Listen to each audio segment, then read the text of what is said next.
Alors, en radiologie, il y a un peu deux secteurs d'innovation. Il y a toute l'innovation qui va être sur le matériel, que moi je connais assez peu, mais il y a surtout en ce moment une grande innovation sur tout ce qui est plutôt logiciel. Et notamment, évidemment, une grande tendance, c'est l'intelligence artificielle. Donc ici, l'enjeu, ça va être d'arriver avec les derniers outils d'intelligence artificielle, de pouvoir à la fois aider au diagnostic, le radiologue, pour lui permettre d'avoir plus de temps médical, mais aussi de pouvoir en tirer des informations quantitatives, comme des biomarqueurs, caractériser une tumeur, aider à caractériser une lésion.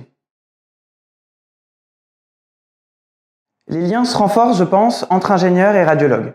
À la fois parce qu'on a besoin d'une forte expertise métier, d'une forte expertise médicale que les ingénieurs seuls ne peuvent pas avoir, et parce que les experts médicaux ont aussi besoin d'un regard différent, d'un regard extérieur, et d'avoir des personnes qui peuvent utiliser les derniers outils technologiques pour arriver à passer d'innovations, d'idées qui peuvent être au départ dans les laboratoires, à des innovations qui peuvent être transmises au grand public dans les centres hospitaliers ou dans les cliniques.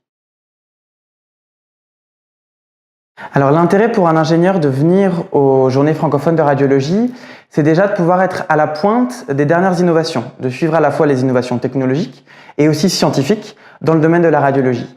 Et pour moi, c'est aussi un intérêt de venir rencontrer les gens. Il y a quand même des milliers de personnes au JFR et de pouvoir venir rencontrer des radiologues, des experts donc de leur métier, des ingénieurs, des entreprises, des chercheurs, etc.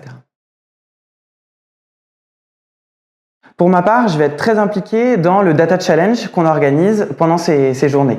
Où ici, l'objectif, c'est d'arriver à, sur des bases de données prospectives d'imagerie anonymisées et labellisées que beaucoup de centres français de radiologie ont créées pour l'occasion, de faire travailler les équipes pluridisciplinaires qui vont essayer sur ces images de répondre à des questions cliniques qui ont été proposées par la Société française de radiologie. Mais je sais qu'après les JFR, je vais aussi en profiter pour regarder sur le congrès numérique les sessions scientifiques, les entreprises qui étaient présentes et les symposiums qui ont été présentés.